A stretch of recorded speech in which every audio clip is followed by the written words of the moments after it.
Tainted Glove Network presents Yumper and Svo at the Show podcast with Tom Yumper Garcia. Hi, I'm Chucky. Wanna play? And Justin Svo Svoboda. From the prime time, bitch! Two guys from Chicago talking movies.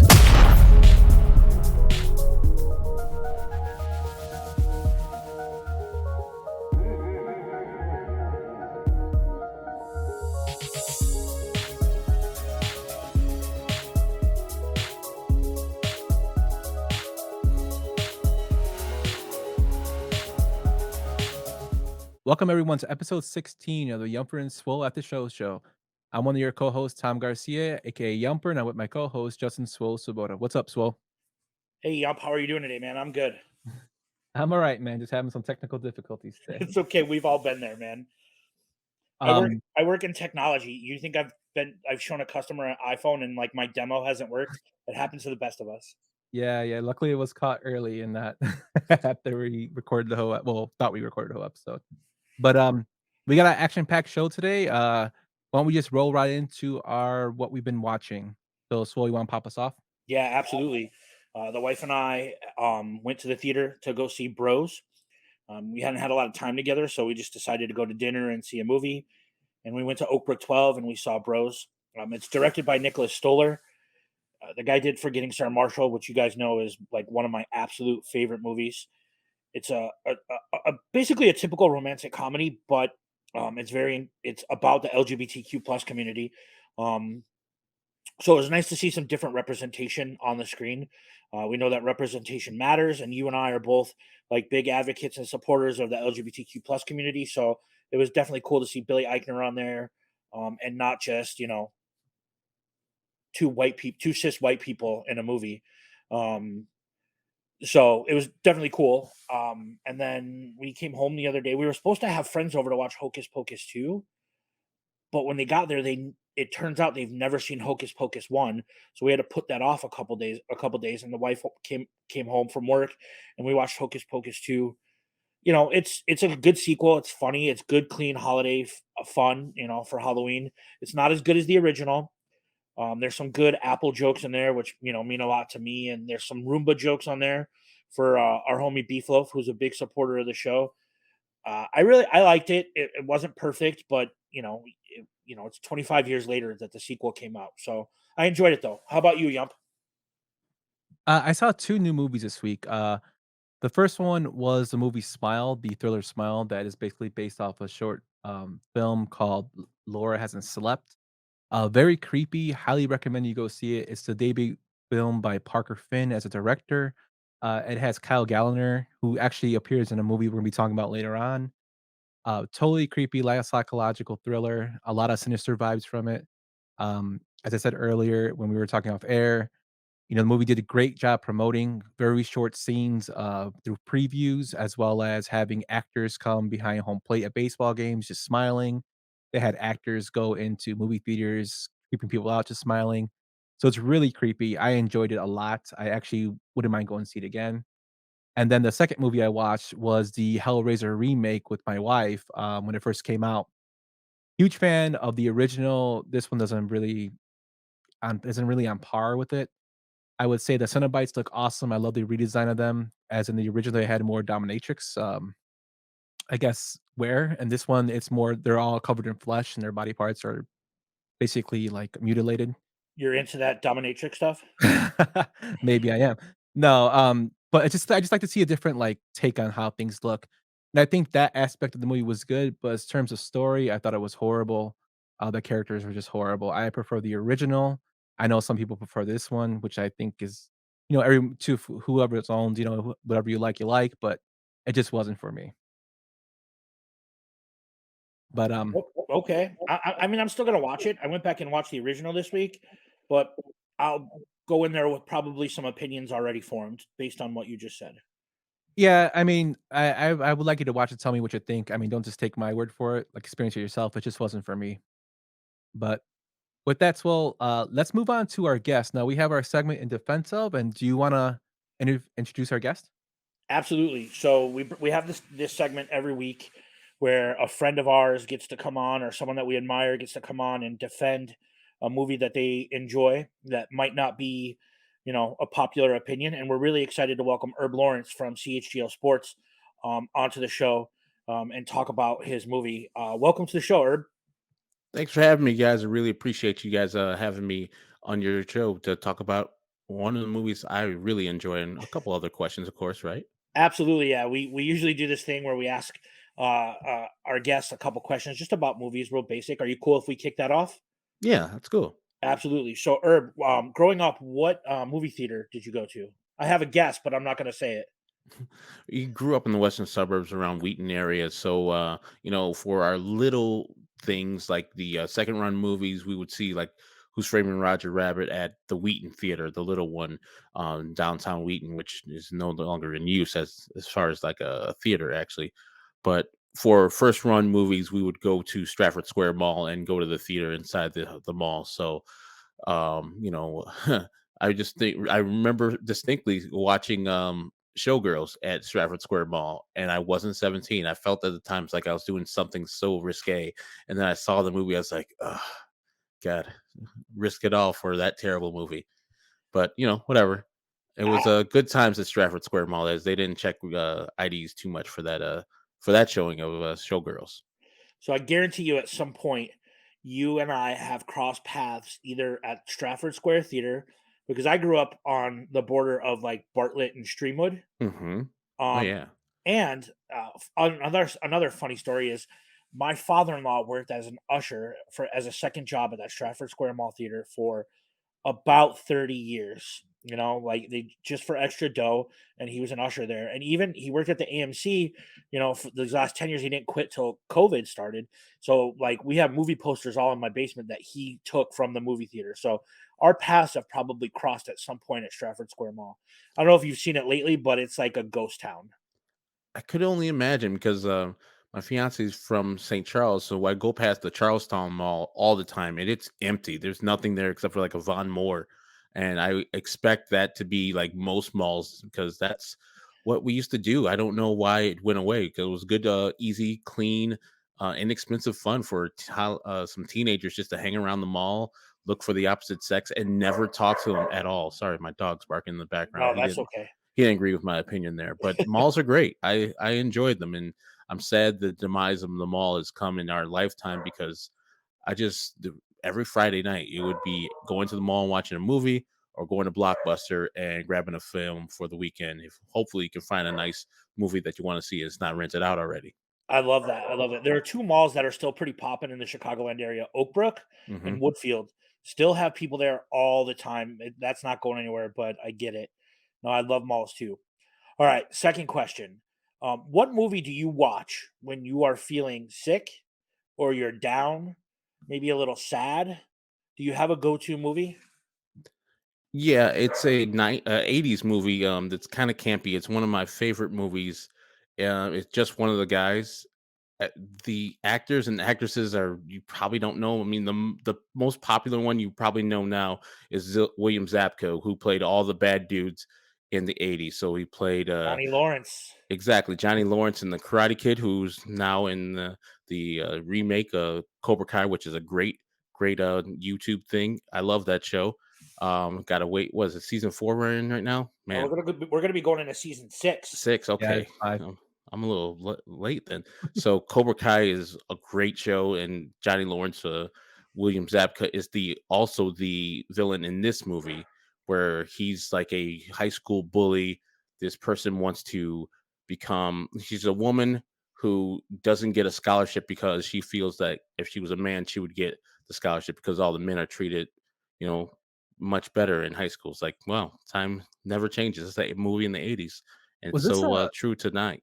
was this a remake? Like, was this Yeah, remade with Amanda Amanda Bynes? Bynes. Amanda Bynes was in the remake, and Pretty much, yeah. it's Okay. nowhere near as good as the original one. No, not at all. And that movie is like she just, cuts her hair and becomes a looking like a Ralph Macchio, which is the joke in the movie, and lives life as a man and sees how the world treats her as a little boy, as a boy instead of a girl. And so it's a good movie to lift your spirits up. Good acting. For a kid, when I watched it first, it never leaves me that feeling I had as a kid when watching this movie. There is a slight nudity in it too, so you know that probably sticks in my brain as one of the first movies I saw something I wasn't supposed to see. And her looking at the pictures, he totally does look like a rough macho. Yeah, I that's love like it always improves my mood no matter what. I love that movie. It just takes me back to being a kid watching that movie. I love that you mentioned like it's like a phrase like you're chasing that euphoria of seeing something again for the first time. Hmm. I feel that way about and I'm gonna get shit for this, but I feel that way about the Star Wars prequels. Like I wish I could watch them again for the first time because those are my Star Wars movies. Like so I love that you mentioned that. Like you can never capture that feeling of seeing a movie for the first time. And that's kind of what this show is about. Like we can Hmm. talk about directors and we can talk about that stuff, but where you were, who you were with, how it made you feel when you saw it.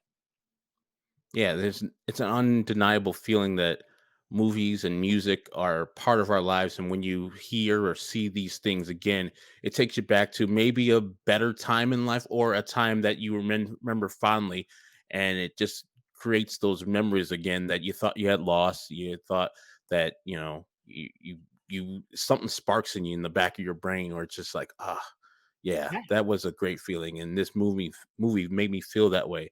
Now, I can't watch it all the time because that would go away with seeing it way too much, but, once a year, you get to see this movie again, it's like, "Yeah, I needed that feeling." yeah, I get it, Any man. type of Christmas movie that everybody watches every year, the Hocus Pocus movie that you guys talking about, the sequel is out, that probably makes people feel around this time how they need to feel for this time because it reminds them of a nice cozy blanket or somebody who was around at that time that might not be around anymore. I love that. I love that you said that. Now, our final question before we get into your actual segment. Do you remember what movie you saw at the theater the first time your parents dropped you off to go hang out with your friends by yourself? Ooh, it's gonna really date me.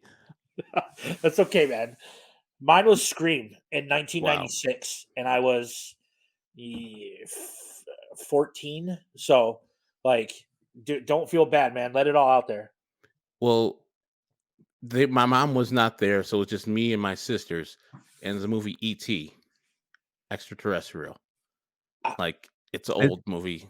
Fid's is gonna Like get very excited hearing this. Fids is going to be very excited to hear that because that was his answer last week when we had him on.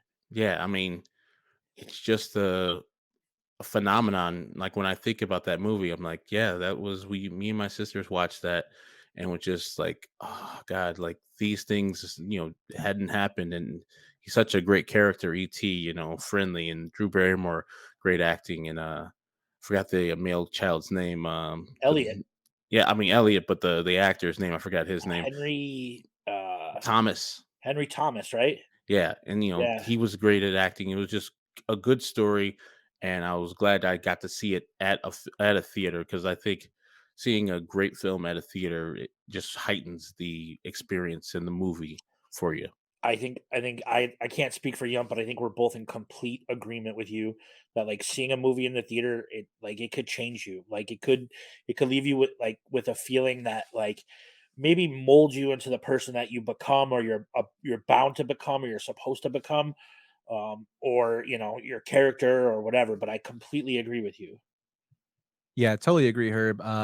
Love the fact you were talking about how, back in the day, how we all used to go to the movies. I can outdate myself too. I mean, when we used to look at the newspaper or call a hotline to see when the movies were playing and what times they were playing to go. I went to the Quarry a lot or Fort City or, Harlem Quarters to see the Mhm. older movies that were released. Just remember going in as a kid and then seeing the THX, advertisement for the surround sound. Mhm. And it's just, it still gets me to this day because I don't even think they do it anymore. Um, Mm-mm. it was just like a whole experience. It was like a fun thing to do as a kid, to do with your family, do with your friends, and that's kind of like a dying breed now. Like movies are more you know, transforming over to streaming now. Everything is streaming.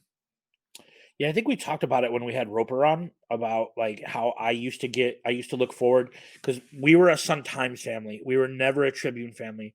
My dad worked third shifts and he would bring the Sun Times home every morning for me so I could read Roper and Tellender, and then go to the Weekend Plus and read Ebert's review and then check out the movie times to see where I was going to go with my friends that night, to the Sony theaters in Streamwood. I love it. I love it. Are you what do you think, Yump? Are we ready to talk about this movie?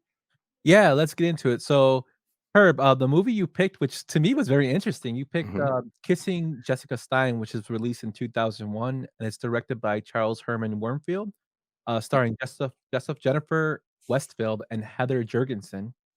This movie had a box office of 10 million on a $1 million budget. So, Herb, tell me why you picked this movie. It's just the fact that I am not a white Jewish woman or a person that lives in New York. I felt like kind of drawn to this as their experience. I seek that out, because I can't live life as somebody else. I can only live as the experience I had, and of course, I watch movies that see myself reflected on the screen all the time. But I want to have some different experience that I wouldn't never experience in a movie. And Kissing Jessica Stein, it was between that and Sidewalks of New York. I don't know if you guys seen that. That's about the same time. They're both like styled as like these New York independent films, and pretty much that's what they were.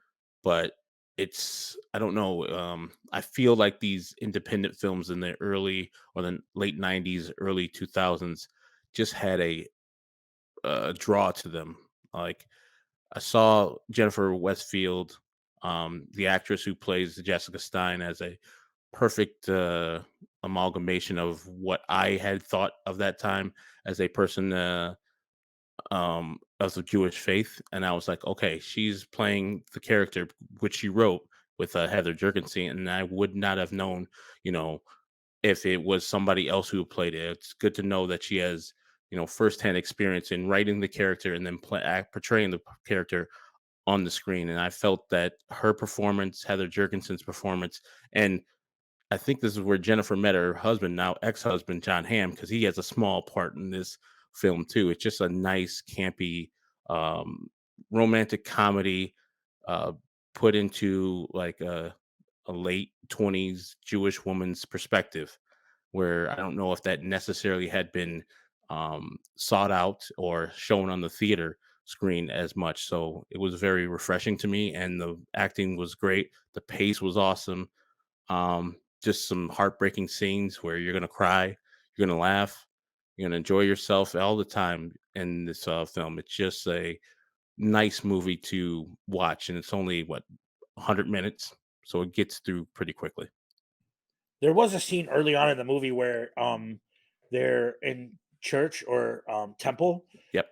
and her mom is there and her grandmother is there, and they're talking about her like in the third person, and she looks at them both and she's like, "For Christ's sakes, I'm trying to grieve."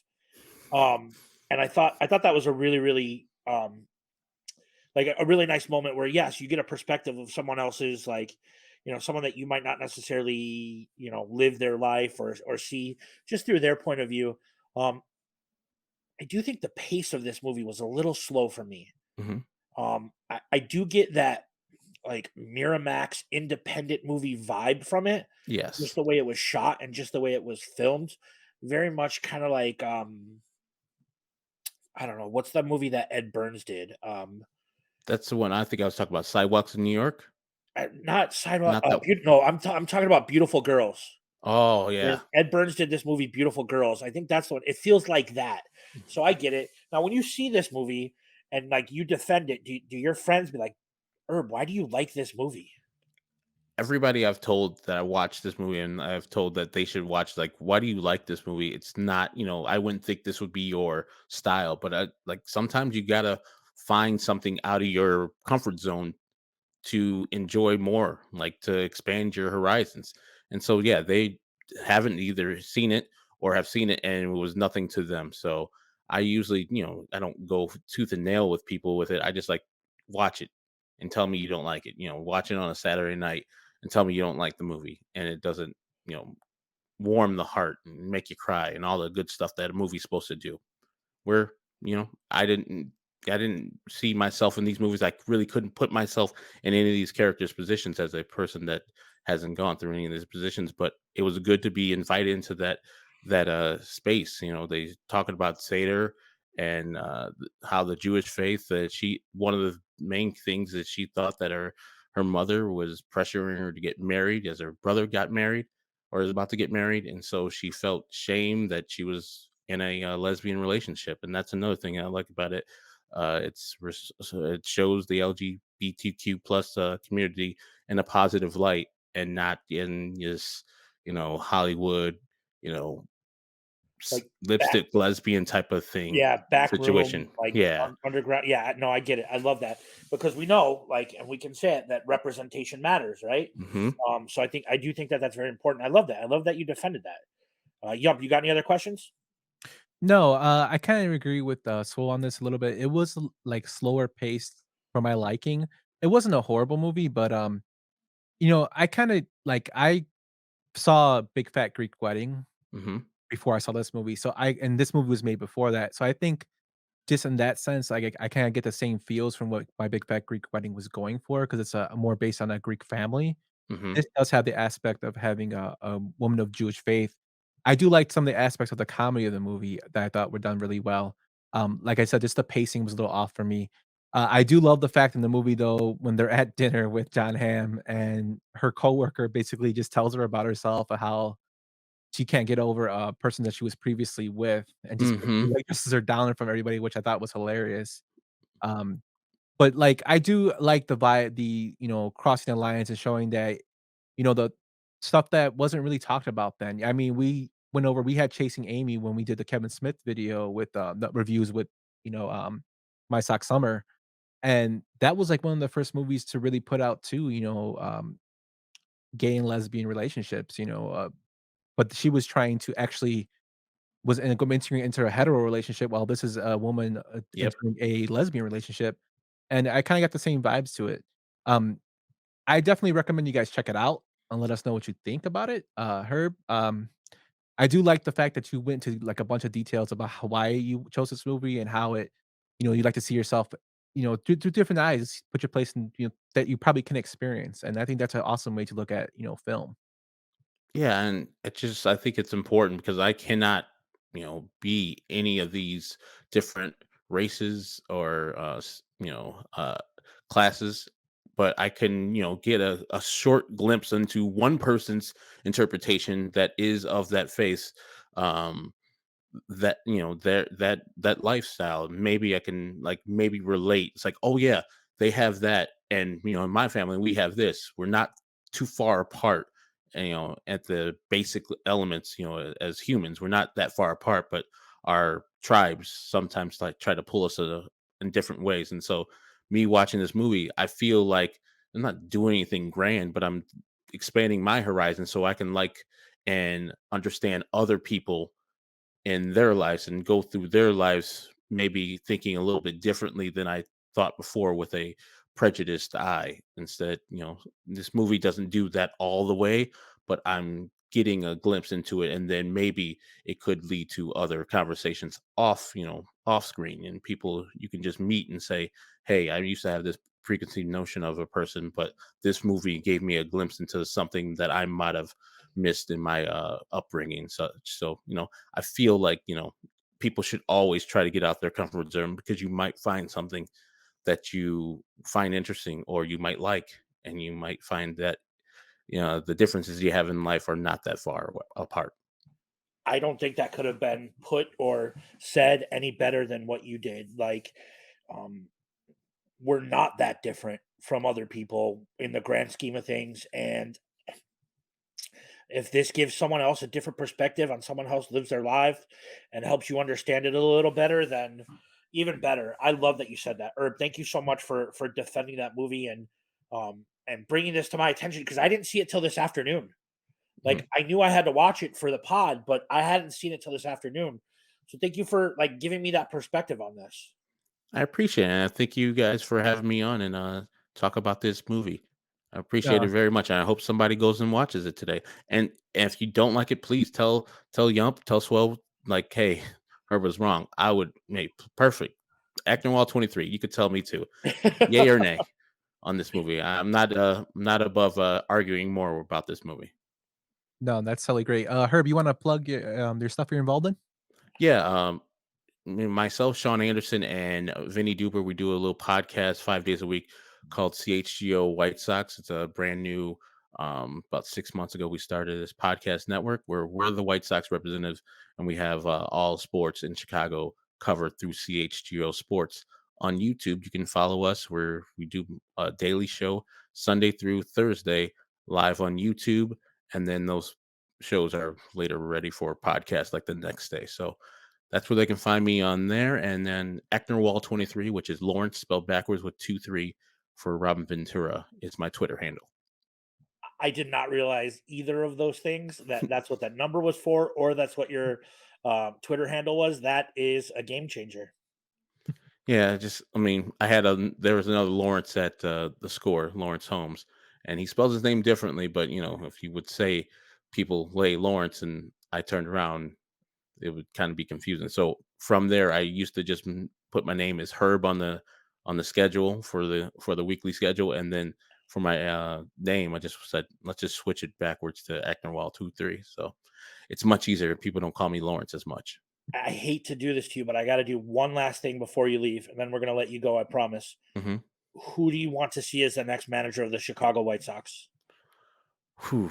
I know this is a movie pod, but Yumper and I met through baseball Twitter. We're Mhm. both baseball fans. So I'm the White Sox fan. Yump's a converted White Sox fan. It's happening. So I just want to know who you think, or who would you like to see as the next manager of our Chicago White Sox? In my dreams, I would want Joe Espada as the White Sox next manager. He's the current bench coach of the Houston Astros, and he does come with that Houston Astros stink. He's part of that. But also, there's people talk highly about his baseball smarts. Comes from an analytically inclined organization in the Houston Astros, who have a staff that dwarfs the White Sox five in their research and development staff. And I think he would probably demand that type of information, that type of manpower to be on his staff too. When if he takes a job outside of Houston, which I think most people think that when Dusty retires, it's Joe Espada's job to have. So for him to get away from there would take something pretty special, and you probably have to offer him or allow him to put his staff out there and hire more people. So I think it would change the White Sox organization in a small way, but a good way, because bringing more numbers, bringing more information is never a bad thing. And having a person that understands how to absorb that information and then decide if he wants to use it partly, all the way, halfway, and then use some of his baseball gut, cool. And he can do that to a digestible size for the players to understand what he wants to do. So I think the manager's job mostly is in the dugout or in the clubhouse. The in-game stuff is you know, kind of important, but I didn't think it was that important until Tony La Russa messed it all up. And I think any manager that shows up is a pretty good manager. And I think this guy, Joe Espada, the in game stuff, he'll do it well. I think the clubhouse things, he'll do even better. I love it. Well, Herb, thank you for your time, man. Thanks for coming on and talking movies with us. Follow him on Twitter. Check out CHGO Sports. Thanks, Herb. Yeah, thanks a lot, Herb, for coming on. Thank you guys. Have a good night. You too, All right. boss.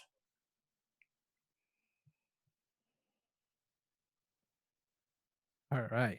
Herb Lawrence, man. I kind of geeked out a little bit. I used to listen to Herb on the radio all the That's time. that's a big Um, deal. yeah, That's a big deal. Yeah. yeah. Herb's the man. Herb's one of the nicest guys I met in person. He's a total sweetheart, and he was awesome for coming on. Check him out on CHGO. He knows a lot of baseball knowledge, as you heard. Just an all around good dude. Mm. But with that, Swole, why don't you tell everybody what we're gonna be talking about? Man, this is a big episode. This is an episode that we're really, really excited about.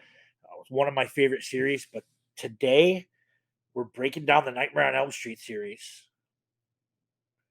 Yep, as you both know, as you both know, as everyone knows, me and you are huge horror fans. Uh, Nightmare on Elm Street is the pinnacle, I think, of the horror genre, beside outside of the Halloween series, but I think Nightmare has had a better run than the Halloween series. But, I'm really excited to talk about this one today, so you ready to get into it? Yeah, let's do it. Alright, let's get into our first one.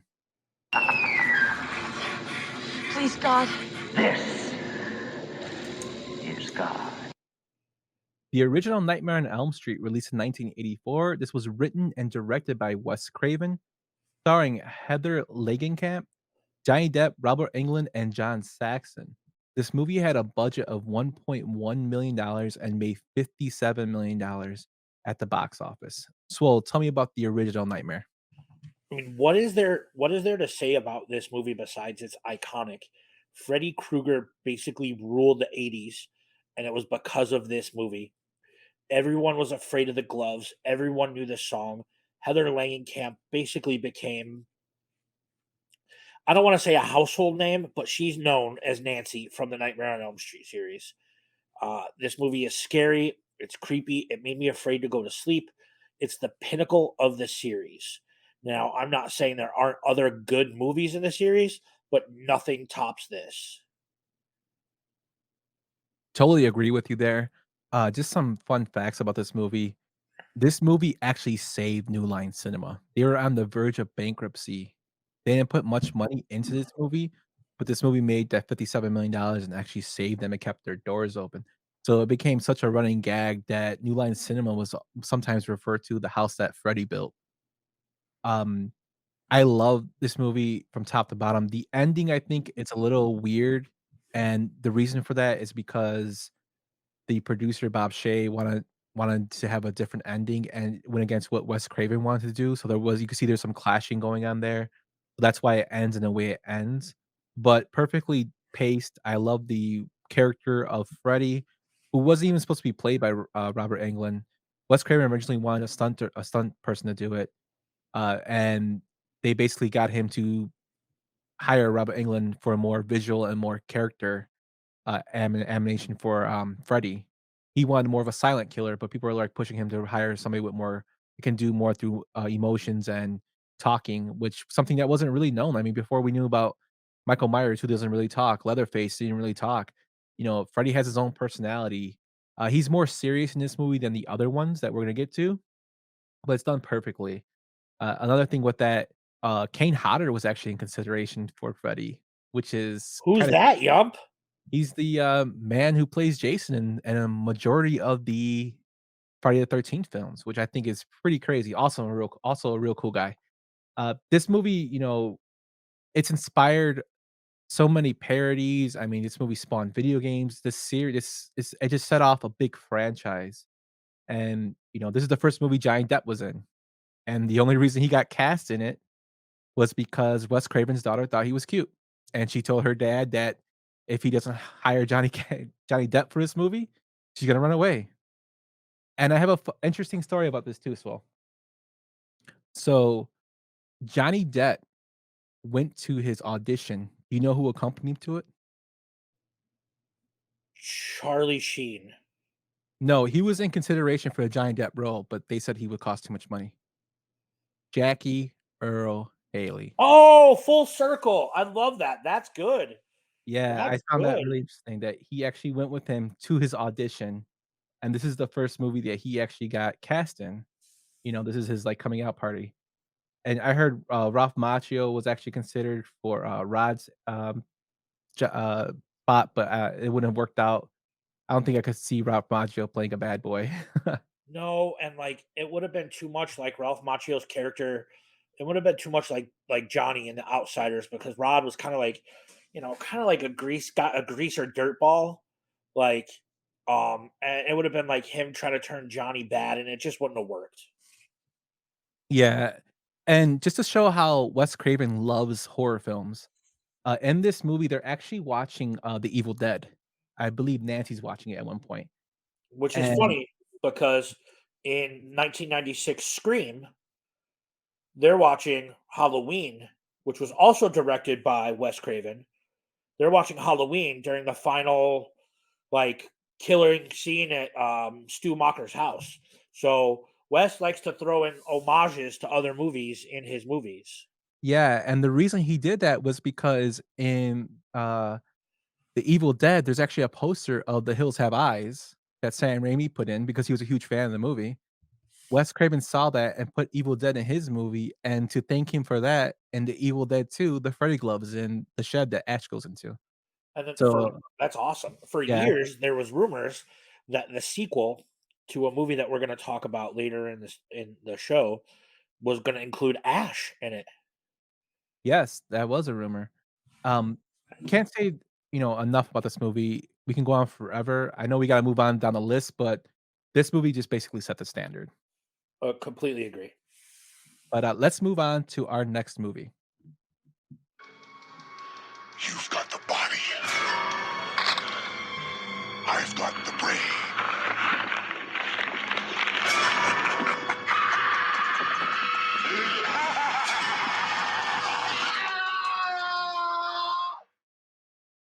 Nightmare on Elm Street 2: Freddy's Revenge that was released in 1985. This movie was directed by Jack Shoulder.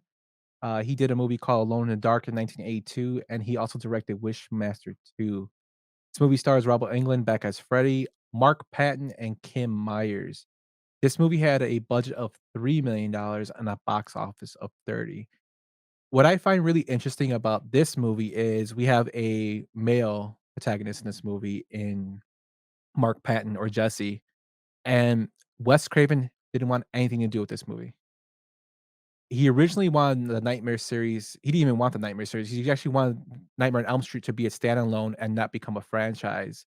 And when the studio saw how much money and how lucrative it was, they basically started a franchise with this movie, um, which to me is crazy. And another crazy thing about it is Robert Englund wasn't hired to be Freddy.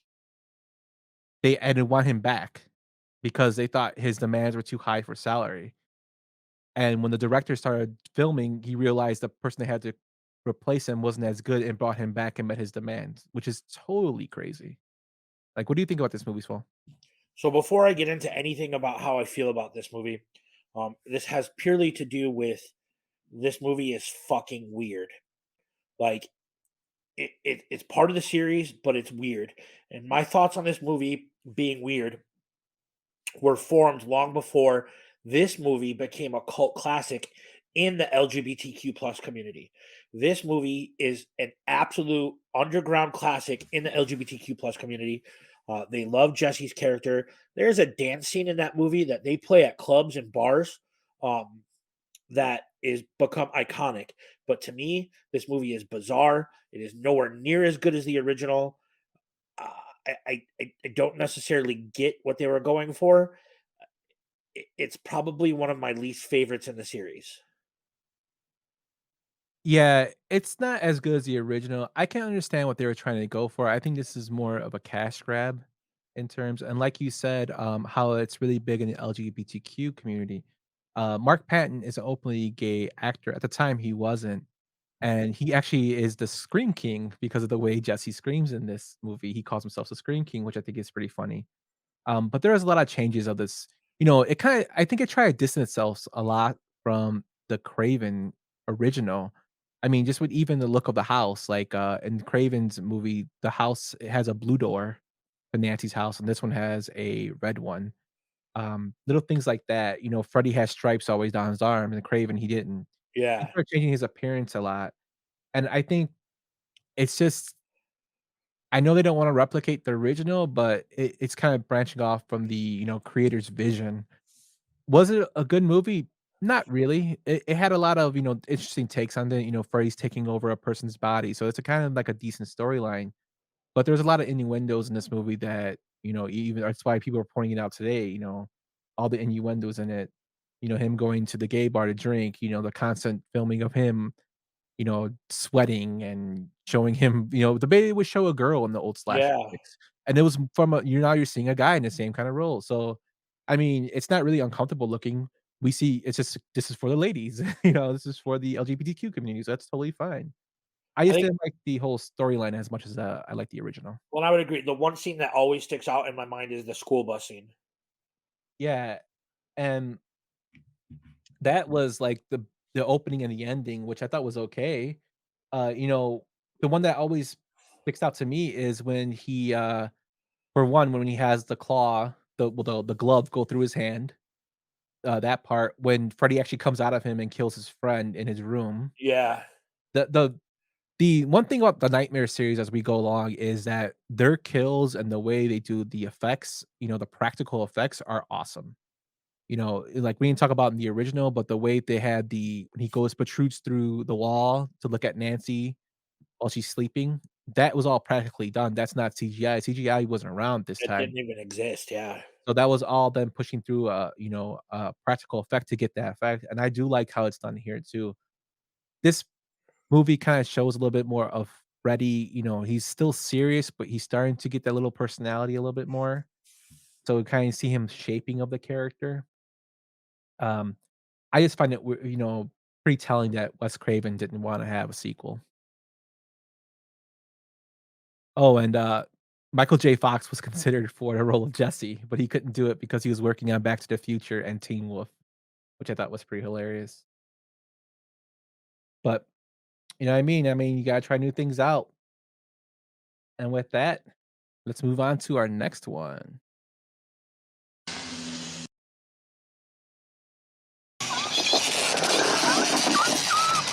This is it, Jennifer. Your big break in TV. Welcome to prime time, bitch.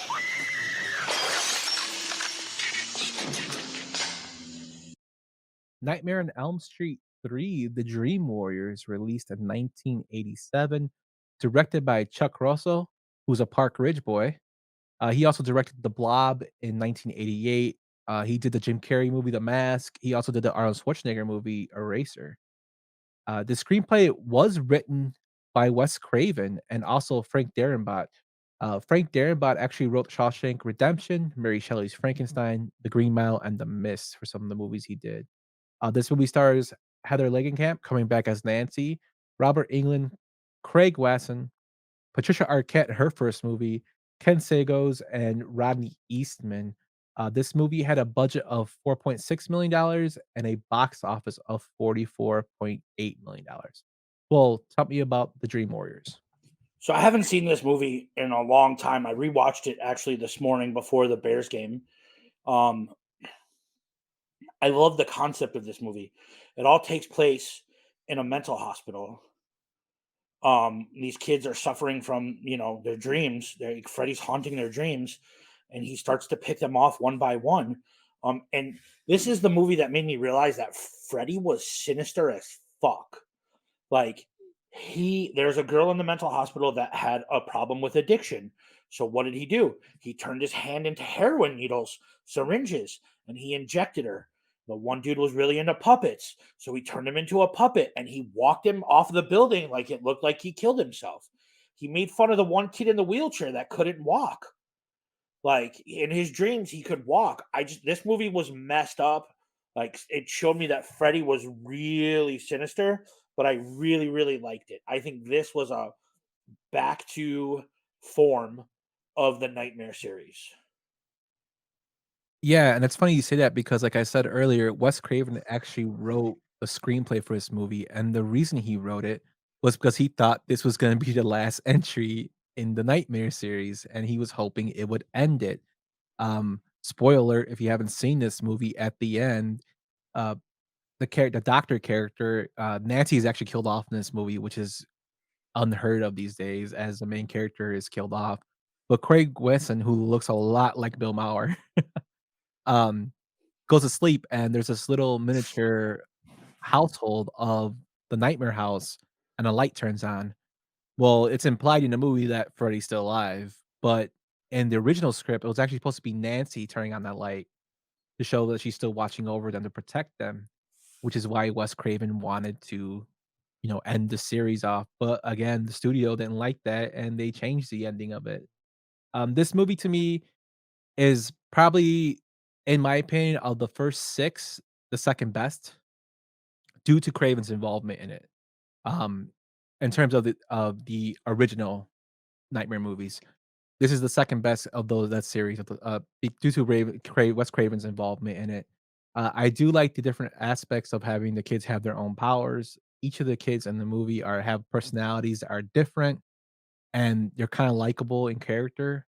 Like you said, the special effects in the movie are out of this world. When Freddy is killing the girl with the syringes, her, track marks actually have mouths on them, so it's like pulling her Freddy's in. face. Yeah, just that the whole kid with the puppet, the stop motion when Freddy's a little puppet that goes up to his body, his bed, that was really done really well. Even the wizard master thing was done well, and he tells him, "I don't believe in fantasy, kid," and then he stabs him. It's a nice little, the effects in here are nice and, like, really eye appealing, and, the jump scares are good. The Freddy snake, the "Welcome to Primetime, bitch," which is the only line that Robert Englund actually improvised for Freddy. Everything else was written, which I Ooh, thought was pretty crazy. we should use that in like a intro or something. I Yeah, love it. it'd be perfect. But, you know, this is where I think where this is the top of the next 3 movies, and we start to go down a slope. A little bit, and I'll get into my opinions on the next one when we go into it. How about we go into it now? Oh, that seems like a good segue, buddy.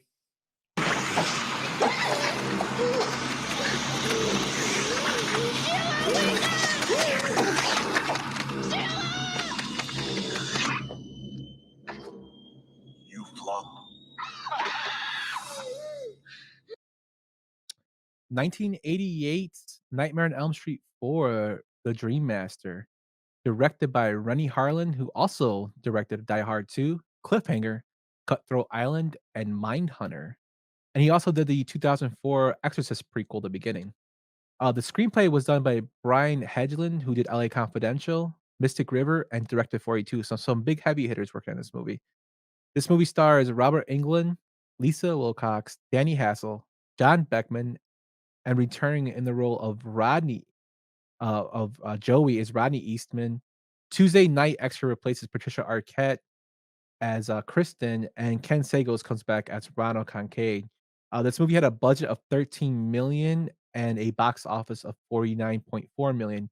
And this was the most money the Nightmare series made up to this point, and actually to until Freddy vs. Jason. This is the most profitable Nightmare movie. Swell, tell me about Nightmare 4.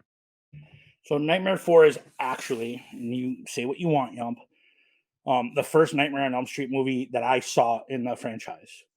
I saw it spending the night at a friend's house when I still lived in Pilsen, and because my dad would let me watch whatever I want, but this was just not on his radar. He didn't care about these movies. And I saw this spend the night at a buddy's house, and I watched. This was my introduction, and I loved it. The dog is the one that's responsible for raising Freddy from the dead because he pisses a trail of fire and lights the boiler room. He pees on him and, like, he basically raises his bones, I He guess, from the raises his bones, and you get the CGI from that. And also, there's a scene in this movie where the dude is like a karate master. What's his name? Rick, I think. Yeah, Rick. Rick is a karate master, and he thinks that he could use karate on Freddy Krueger. Like, there's a scene where they fight in the dojo. Like, Rick is in all white gi, right? If I remember this correctly. Yep. And they fight in the dojo, and it's corny and it's campy, but this is my introduction to Freddy, and it's my favorite. And I think the dog's name was Kincaid. No, the dog's name is actually Jason. Kincaid was Jason. his owner. Kincaid was his owner, yeah. And he was in part 3, so he came back. Yeah, and like I said earlier, Doesn't he die in the waterbed? no, Joey dies in the water. Joey dies in the waterbed. Kincaid's in he dies in the, 'Cause where all the cars are. He's the one that first yeah, to die. I remember now. Joey dies in the waterbed because Joey's kind of a pervert. Joey had the dream about the sexy nurse in part 3, and Mhm. then I don't know if it was a mermaid or whatever. It was a Like, pinup girl. it was a pinup girl swims up in the waterbed topless. So Joey was the pervert. He was the one that was always thinking about girls. Yeah. Um, this is my favorite one of the series because it was the first one I saw. I love it. It's corny, it's cheesy, it's bad, but I really, really liked it. Yeah, this wasn't the first one I saw. I saw the original. I actually saw them like through sequence actually. Not when they came out, obviously, because when this movie came out, I would have been 3 years old. Negative 3 or something like that? I'd have been 3. But The I original, I meant. yeah, I saw the original and I wasn't even born. But first thing is like Kristen was played by Patricia Arquette in the previous film, and in this one, she's not in it. And there were a lot of things going around like why was she replaced? Why but it just comes down to from 2 stories I've read that are most, like, talked about is 1, Patricia Arquette was pregnant with her child, or she just didn't wanna do horror movies anymore. She didn't wanna be typecast, and, as we learn as actors, like, sometimes it's a good choice and sometimes it isn't. But that was one of the things surrounding this movie. The actors of Kincaid and Joey, they thought they're gonna have a bigger role in this movie, and they were killed off pretty early in the movie. So Rodney Eastman and Kevin Sagos weren't too happy about that.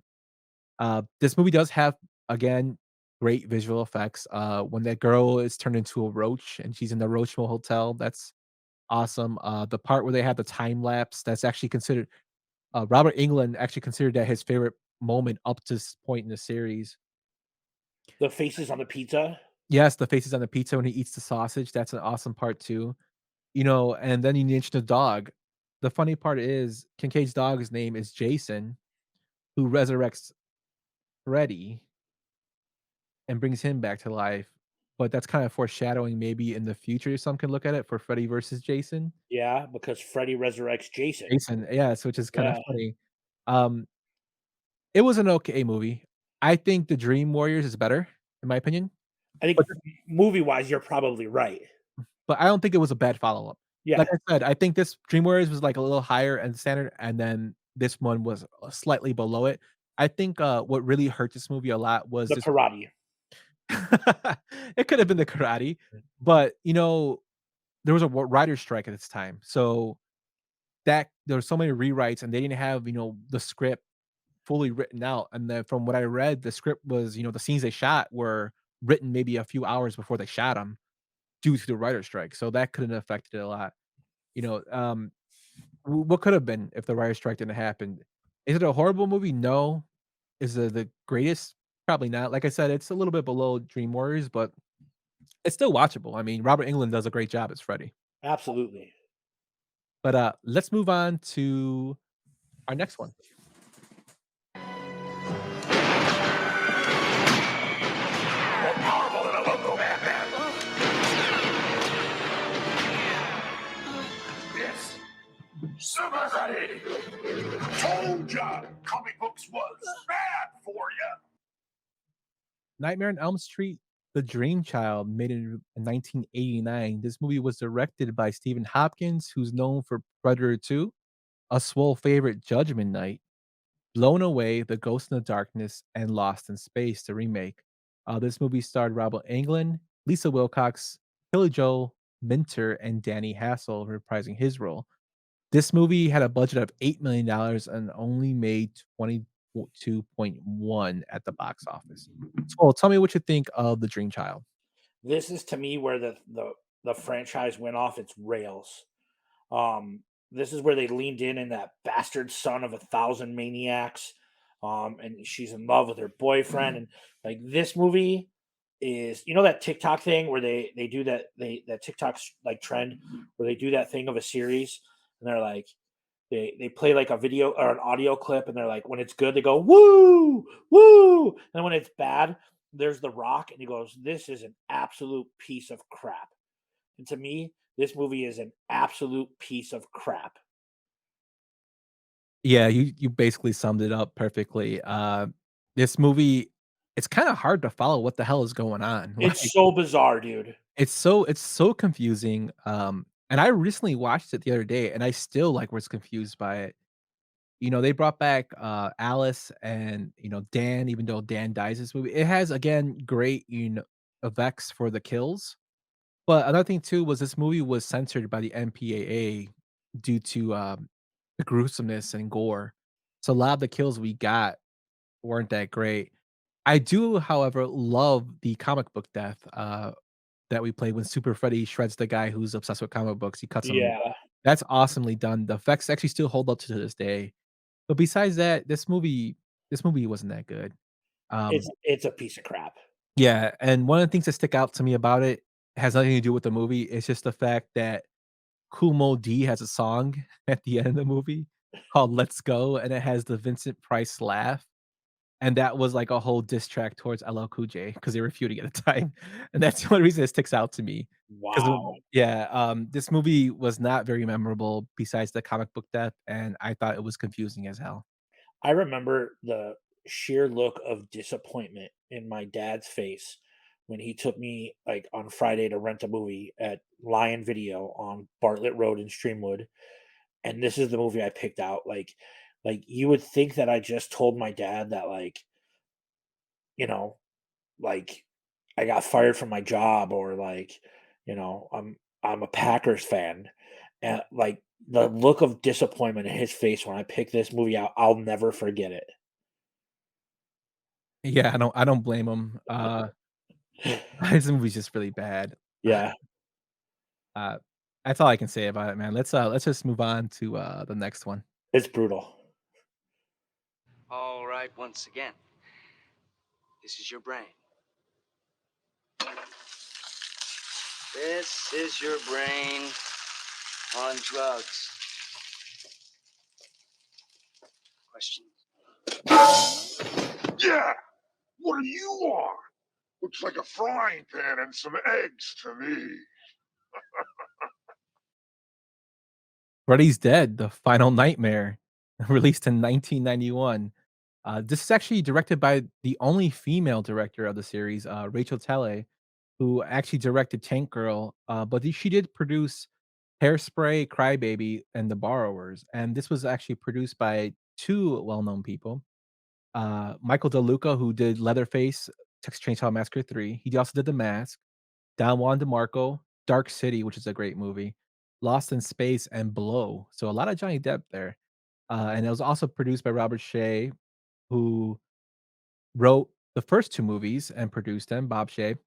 And he also worked on the Lord of the Rings trilogy. This movie stars Robert Englund, Lisa Zane, Sean Greenblatt, Leslie Dean, and Yaphet Kotto. This movie had a budget of 11 million and brought in 34.9 at the box office. So, Swole, the reason I mentioned Bob Shea and his connection to Lord of the Rings is because this movie actually had a written screenplay by Peter Jackson. And Peter Jackson's original script actually had Freddy aging and growing weak within the dream world, where the teens of Springwood would have drug fueled parties and literally beat the shit out of them in the dream world. Which to me sounds hilarious, but the movie studio passed on it. I'd watch that over this.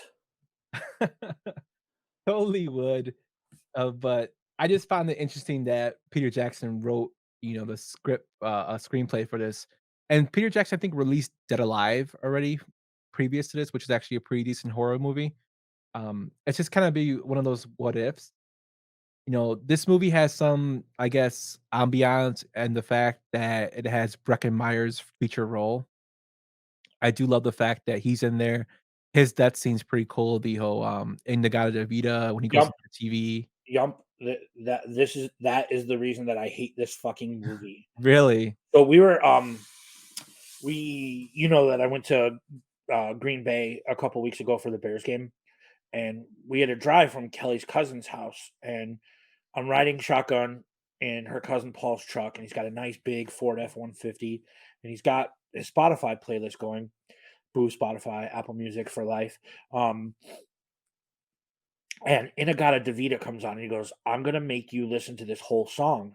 And I'm like, the only thing I think of when I hear this song is Breckenmeyer's death in Freddy's Dead, The Final Nightmare, and I hate this goddamn song. I hate this song. There's only one instance that I like this song, and it's when Bart Simpson replaces all of the church music with Inagata Davida because I thought that was hilarious. This movie is awful. It didn't make any sense to me. I hate it. The movie, the franchise did not get back on its rails until the next movie. which I thought was a really, really good interpretation of, what was to come in movies, foreshadowing or whatever. This movie sucks, in my opinion. It sucks, but it's not as bad as the previous one, so it has No. some merit there. I like all the cameos in this movie, besides Breckenmeyer in here. I like, that Roseanne Barr and Tom Arnold are in here as the fatherless and motherless children, parents. I love that Alice Cooper plays his dad. This movie was shot in 3D, so you got the 3D glasses when you went. I think when we rented it from Masterpiece Video on 47th, they gave us 3D glasses, we could watch it, but it didn't work. But, yeah, just that it had, like, a little it was, like, campy. It's kinda the send off to the series and, you know, this is before Craven got back involved, and I guess we can thank this movie for getting Craven back involved. Yeah, this is awful. Yeah, it was New Line Cinema's first 3D movie.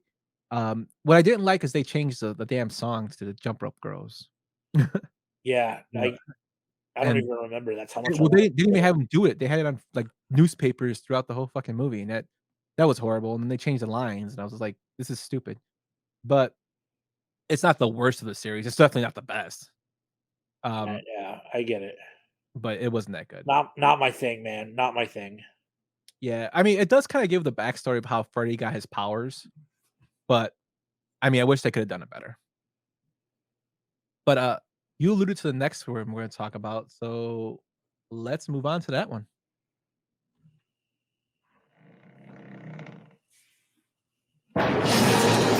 Miss me? Wes Craven's New Nightmare, which was released in 1994.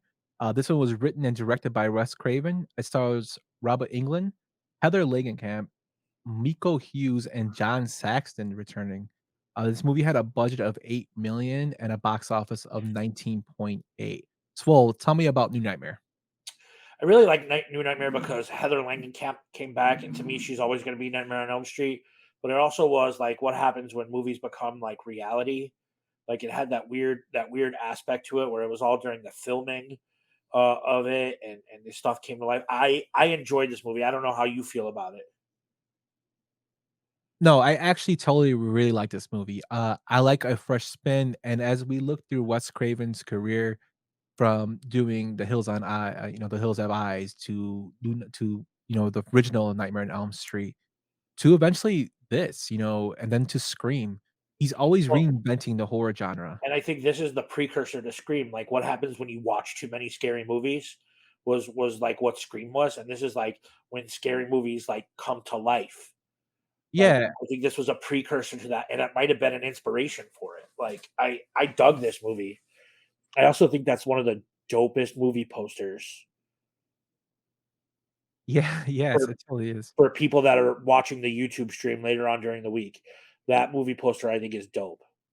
I totally agree. I think he did this excellently, and, I forgot to mention earlier when we were going over Nightmare, the original Nightmare, when Freddy's actually set on fire and he chases Nancy up the stairs, the stunt guy who actually played that role of Freddy at the time for the, fire stunt was the original Ghostface in the first 2 movies, which I thought was cool. Roger I can't think of his name off the top of my head, but Roger you yeah, it's Roger something. Sorry, I know that. I'm so disappointed in myself. I should have wrote his name down. It's one of the few times that I write it, but I, was actually just watching something that mentioned that. I'm like, "Oh, I gotta tell Swole that." Roger L. Jackson. There you go, Roger L. Jackson. Yeah. Yeah, that's pretty cool. This movie I thought was done greatly, great different spin on the story. I love the fact that it's a movie within the movie, that Heather Langenkamp has, basically is playing herself in certain ways. Yeah. Um, I love that they actually show us, when Tina gets killed in the original Nightmare, you just see her go up, The up the ceiling. room. Yeah, and this movie, they actually show what Freddy's doing, which I think is pretty cool. The Freddy in here is more closer to the way Wes Craven wanted him to be. He's not really funny. He's, more serious, and he's a dark entity or a spirit that takes the form of Freddy, which I thought was really done well. I love Robert Englund in anything he does. I do love the part where he comes out for the talk show and he's Yeah. going around, like, giving everybody high fives and, like You remember a TV show on ABC back in the day called Just the 10 of Us?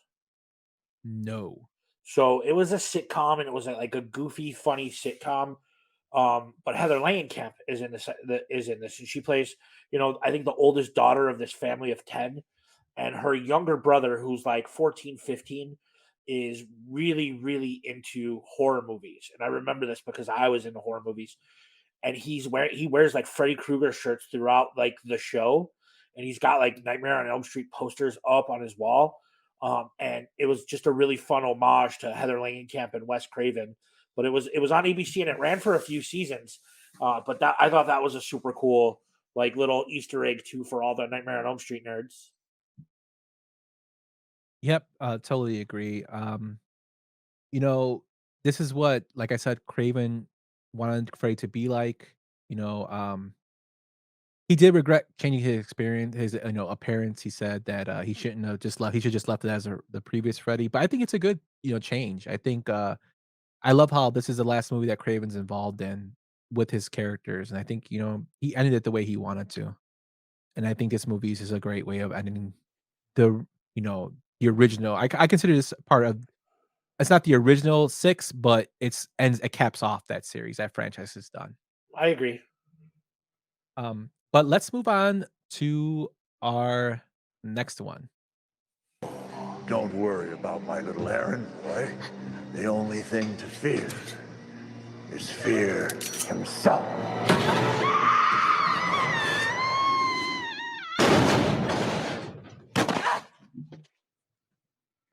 Oh. Freddy versus Jason, released in 2003. This movie was directed by Ronnie Yu. He also did Bride of Chucky and a couple of Kong features, The Bride with White Hair and the sequel. And he also did this. This is for you, Magnificent Stan. Legacy of Rage, which was Brandon Lee's first movie role. Oh, what was Brandon Lee in? He was in this awesome movie called The Crow. What was so Legacy of Rage was his first movie role, Yeah, and then what was it? Was it Rapid Fire and then The Crow, or was there another one in there? he did like I don't know if the Legacy of Rage was the one. Like I think there was a one called Laser something, and he did Little Showdown, Little Tokyo with Dolph Lundgren. Then he did Rapid Fire, and then I think The Crow. Those are like his two standalones. Interesting. Okay. But yeah, Brandon Lee, I like Brandon Lee a lot. But So this is what happens when Yump and I just talk movies. Like it's almost like 6 degrees of Kevin Bacon. Like, oh yeah, he was in this, and that guy did that, and I'm like, oh yeah, and then our conversation can go on for like hours. definitely. So this movie stars Robert Englund coming back as Freddy, and this is the last time Robert Englund will play Freddy. Uh, Ooh. Ken Kurtzinger comes back as Jason, comes and plays Jason, and there was a lot of fans who were unhappy because they wanted Kane Hodder to Yep. play Jason, and the only reason, Kurtzinger was chosen was because he was taller, which I think is complete bullshit. You should have brought back Jason. Kelly Rowland's in it, Monica Keena, Jason Ritter, Christopher Rodriguez Marquez, Tom Butler, Brendan Fletcher, and Lockley Monroe. This movie had a budget of $30 million and made a box office of 116 million, making it at the time the most profitable Freddy movie. This movie was number 8 in the Nightmare series and number 12 in the Jason series. Off the bat, I know, as a kid, this was something we talked about Freddy versus Jason because we all saw, Jason Goes to Hell Yep. and Freddy grabbing his mask and pulling it down. It was something we wanted to see. I love that Robert Englund is back. I do love that they bring back, Jason's mom, Mrs. Voorhees, in this movie. He plays a cameo. This movie is what it is. I think it was mostly a cash grab. So this is where like the horror movie nerd in me geeked out. I was so excited to see this. Um, and I feel like I could be honest with the audience. I think Monica Keena is smoking hot. Like smoking hot. She played Kristen in Entourage, which everyone knows is my favorite TV show of all time. Um, but I thought this was just a fun little like sometimes you just do shit for the fans. And this was for the fans. Yeah, did it make a lot of money? Absolutely. But and I haven't seen this movie in years, but I just remember loving this movie when it came out. And it's probably not that great, but it was for the fans because Yump, you said it perfectly. Every kid in the 80s had this conversation. Who's better, Jason or Freddy? Who would win in a fight? Right? And they found a way to put it in a movie. Was it goofy as hell? Yeah, absolutely. Where Freddy was like, kids weren't remembering Freddy, so he needed to get his kills up. So the kids remembered him. But I loved it. Won't talk bad about this movie. I wish they made a sequel. Well, the thing is, the original idea for this movie was actually Jason versus Michael Myers, and that was actually talked about in the 90s. Well, everyone knows who would win that fight. Yeah, Michael Myers. Yeah, absolutely. And, the reason that wasn't done was because they were That's gonna really piss off similar. Nam. I know it is. But, they were, too similar. So, that's when they started floating the idea that Freddy versus Jason, and like I said, in Jason Goes to Hell, Freddy grabs his mask. Now, what I thought was cool, just reading in and doing a deep dive like a nerd, like we always do on all this stuff, is the original ending was supposed to have them both end up in hell and try to continue to fight, and it to be broken up by Pinhead. But Miramax owned Hellraiser, and they were playing, hardball to get that trademark out, so they scrapped that part. There was supposed to be a sequel to this that never, did anything. You mentioned earlier the original, crossover is supposed to be the Evil Dead and Freddy. It's supposed to be Ash versus Freddy, and they actually released comic books, that kinda did the sequel to this, and then they also the, Ash versus Freddy aspect. Yeah. Um, to me, it's not a horrible movie. I just think it was a cash grab, but I do love the fact that, Robert Englund comes back. This is the last time he plays Freddy, and, he's more animated than usual.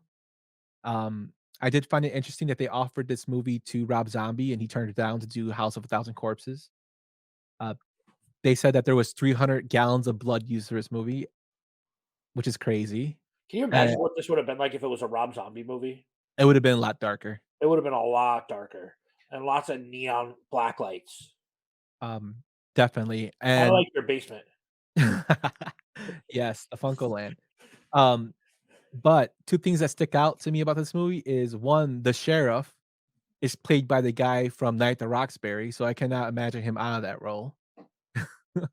And the second is the character that's a stoner in this movie, I don't know if it was directly referred to, but he was totally a ripoff of Jay from Jay and Silent Bob, Absolutely, 100%. and he gets killed pretty bad. Yeah, yeah. I mean, I saw this down at ISU, and I remember really, really liking it. Maybe I'll turn it on here after we catch the tail end of the Sunday night football game. But I did not hate this movie. No, definitely didn't hate it. I think, like I said about the previous entries, this is definitely not one of the worst. It's enjoyable. You have to accept it for what it is. Absolutely, you're not gonna get The Godfather or Goodfellas. It's a Freddy versus Jason movie. Yeah. And, let's go on to our final one, Swell. It's real. I'm real. Nightmare on Elm Street, the remake, released in 2010. This movie was directed by Samuel Bayer. Samuel Bayer has no movie credits to his name besides this movie, but he's known for music videos and commercials. He's done Pepsi commercials, Coke commercials. He's done "Smells Like Teen Spirit." He directed that music video. He directed "Until It Sleeps" by Metallica and "Boulevard of Broken Dreams" by Green Day. This movie was also produced by Michael Bay, who we know from The Rock, Transformers, and the Teenage Mutant Ninja Turtles, reboot. Yeah, but, like, Michael Bay, like, what was it like? Because he was also in charge of, like, producing the new Texas Chainsaw Massacre movies, like, what I the think hell, Michael Bay? I think also I don't know how much he had involvement. I think he just threw his name on it to try to give it the ambiance, um, which it seemed to work in terms of actually saw this movie in theaters. It stars Jackie Earle Haley, which we mentioned earlier was the person that accompanied Johnny Depp to his audition for the original Nightmare, which I think is crazy. Rooney Mara, Kyle Gallagher, who was in Smile, and this is one of his first roles. Katie Cassidy as well. It had a budget of 35 mil, and it made a box office of 117 million, and this is the most profitable Nightmare movie. In terms of this movie, I love Jackie Earle Haley. This is coming off when he just did, Semi-Pro. He did The Watchmen. He was just getting back into the swing of things as an actor. He had been retired for a long time and got back in. He was coming off success of that. I didn't mind him being cast. I just think that the way he played Freddy wasn't the way that we would see him. This movie tried to be too serious, adding, Freddy as a sexual assaulter That's instead of just a child murderer, and I didn't like that aspect of it. Well, that's the thing. In the original movies, it was always insinuated. You never know what Freddy did, like if he just killed kids or if he was like a child molester. But this one flat out just didn't pull any punches. They were like, yeah, Freddy Krueger molested little kids. Yeah, and I don't know if it was going for it to be a more serious movie, which I could see, but, um, yeah, it didn't do it for me. I don't like the way he looks, uh, and Jackie Earle Haley said that they asked him how he got into the mindset of being Freddy, and he said, "I had to sit in makeup for 6 hours, and when you get done with that, you wanna kill someone." So, I can understand him, but he looks horrible. His voice is not I mean, we're all used to Robert Englund. Robert Englund, like, when we think of Freddy, you think of Robert Englund. It's iconic. But I didn't expect him to be Robert Englund. I wanted him to, do his own take on it, and it didn't hit for me. I mean, Um, I agree. but I do think his acting role outside when he's the human form Freddy, I think it was better, but that's what Jackie Earle Haley does. He's a better actor that way. Right. Um, Also, but a large portion of this movie was shot in Illinois. yes, it Like, was. I think they used Conant High School in the like northwestern suburbs for some of those like high school shots and stuff like that. Yeah, and, Robert Englund saw this movie, and he was well, for before he saw it, he was a big supporter of Jackie Earle Haley, and when he saw it, he wasn't a big fan of it. Wes Craven hated the fact they rebooted it, that he's had lost the rights to Nightmare and they rebooted the series. He hated that, I'm you know honestly like the way Hollywood is now, I'm surprised that they haven't tried to do another one, like reboot it again, because Freddy's name and like the glove carry a lot of weight. Yeah, and so doing a deep dive on this one, because wondering, like I said, this movie made 117 million on a $35 million budget.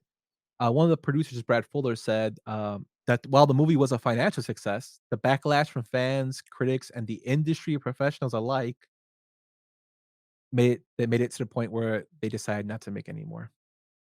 I mean, I get it. I saw I was, I don't want to say fortunate, but I was one of those morons that contributed to that $117 million box office because I saw it at AMC River East, and I was jacked. I was amped. The trailers that they cut made it look good.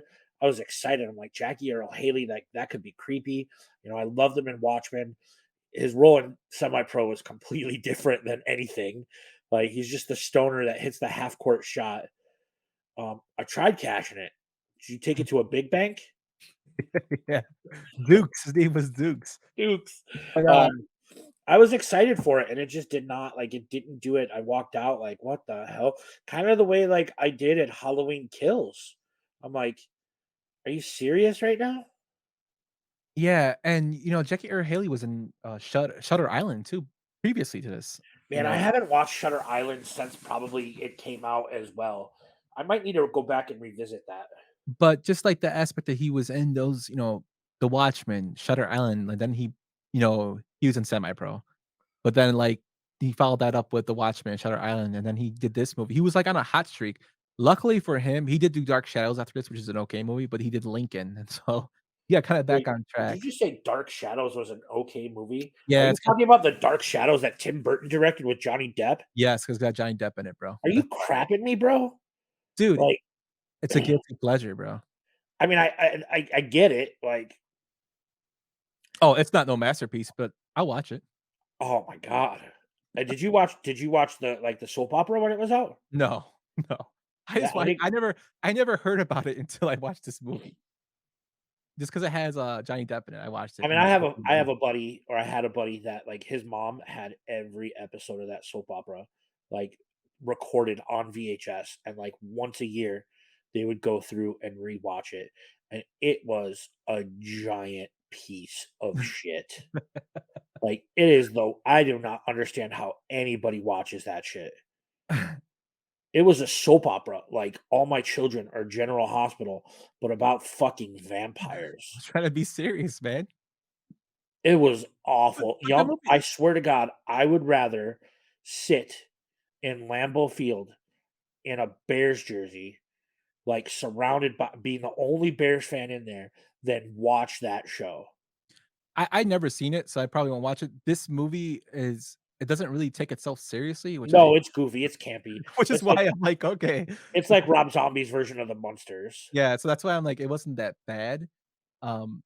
But, you know, yeah, I was okay. I wasn't the greatest movie, but I mean, it wasn't horrible. Like this movie is worse than Dark Shadows. I'm not gonna lie to you because this is a Right, retelling of a movie that I loved, and it's not that that you good. love. I get it.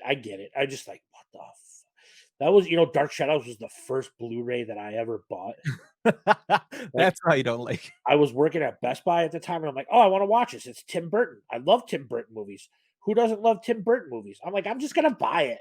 Like, and I just upgraded my Blu-ray player, and I watched it, and I was like, "I can't believe I spent $24 on this shit." I think I saw this movie the first time was like on USA at night. Now not like USA or something like that, and I just happened to watch or TNT. It just seems like a TNT movie. Dude, do you remember USA at Night when they would show scary movies, like Up All edited Night. version? Yep. Up All Night. That shit was awesome. Or, TNT, Monster Vision with Joe Bob Briggs. Yeah, with Joe Bob Briggs, who was played by, what's his name? Oh, I don't know his real name. I just know him as Joe Bob Briggs. Isn't it? Hold on, I gotta give me a minute. John Irving Bloom is his Yeah, name. that dude was awesome.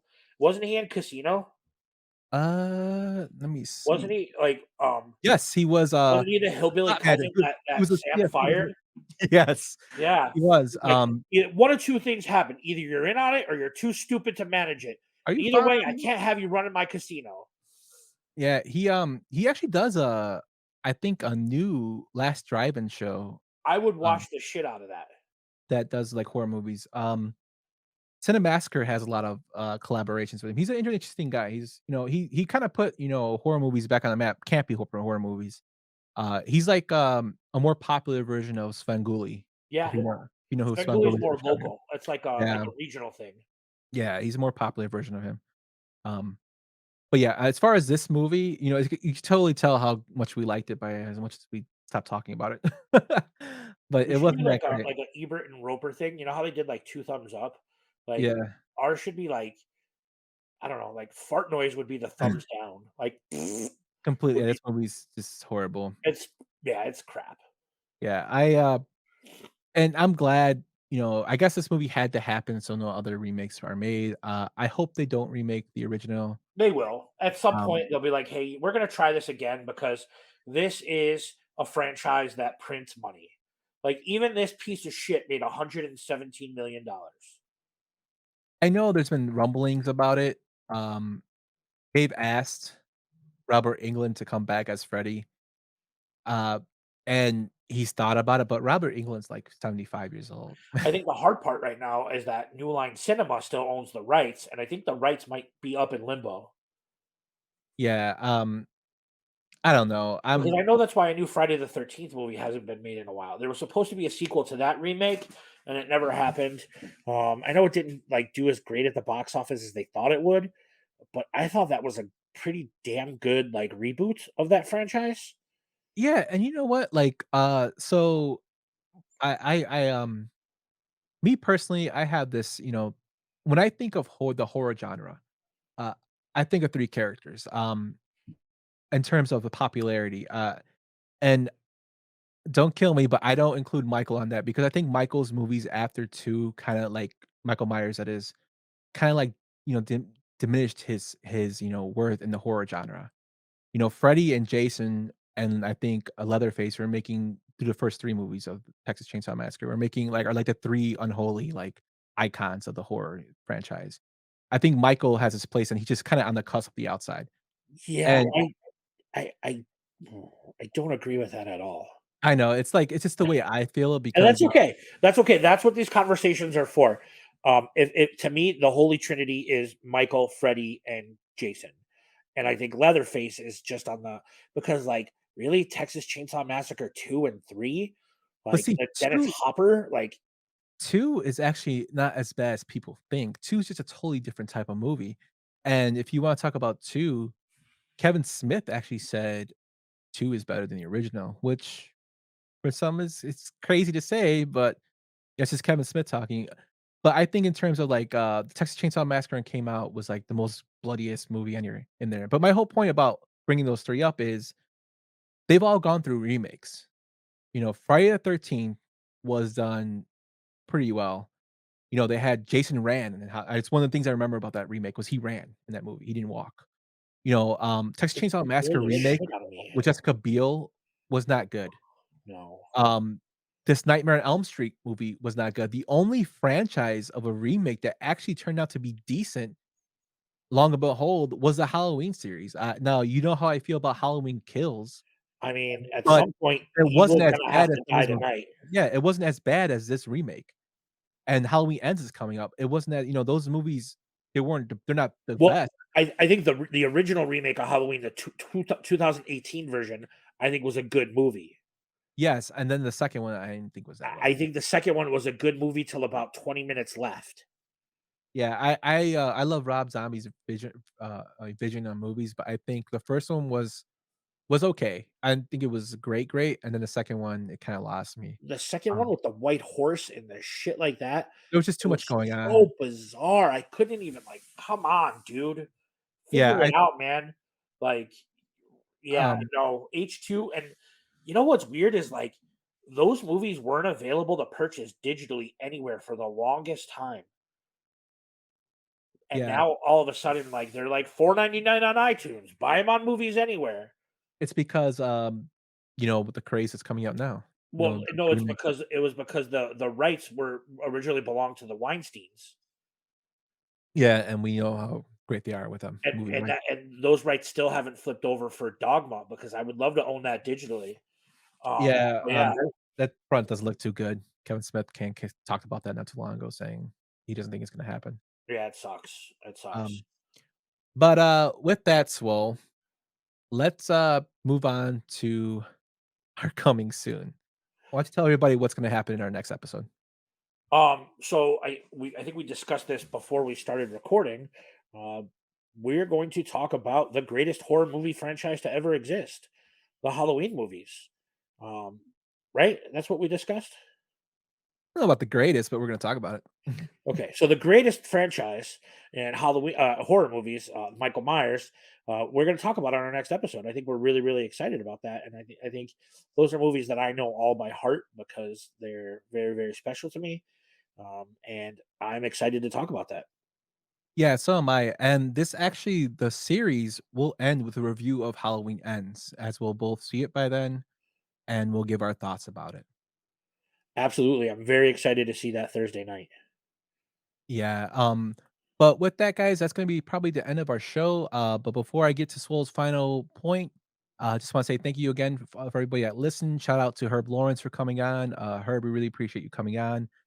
Do check out thetangglove.com. I've been doing 31 Days of Horror for the Yumper and Svo show, so I'm releasing videos every day of a obscure horror movie that is good to check out if you haven't heard about it, the not so popular ones. Every day at 10 a.m., there will be a new video on the Tinted Glove YouTube, or you can check us out at thetangglove.com where I have all those blogs up. Follow us Um, on Discord too. yes, and we have a Discord link. Check us out at the Yumper and Svo Twitter handle, or you can just DM us and you can get an invite to it. It's trying out something new. We might have some trivia there one of these days and more interaction with our communities for both the Tinted Glove and for Yumper and Svo. Uh, but with that, Swole, take it away. Oh, that's a good pick of me for the final thought for the YouTube listeners. This was taken outside of Lambeau Field, and I rocked the mustache, so that's pretty good. No, my final thought is Halloween Ends comes out on Thursday, and if you are a fan of horror movies, get your ass to this theater and support your local movie theater. I've been 3 times in the past 2 weeks. I go whenever I can, and take care of yourself and take care of each other. Lift each other up and be good to yourselves. That's all I got, guys. Till we see you in 2 weeks. Deuces. Thank you for listening to Yump and Svo at the Show podcast, a Tainted Glove production. See you in your dreams. Oh, come back anytime. Bring your friends.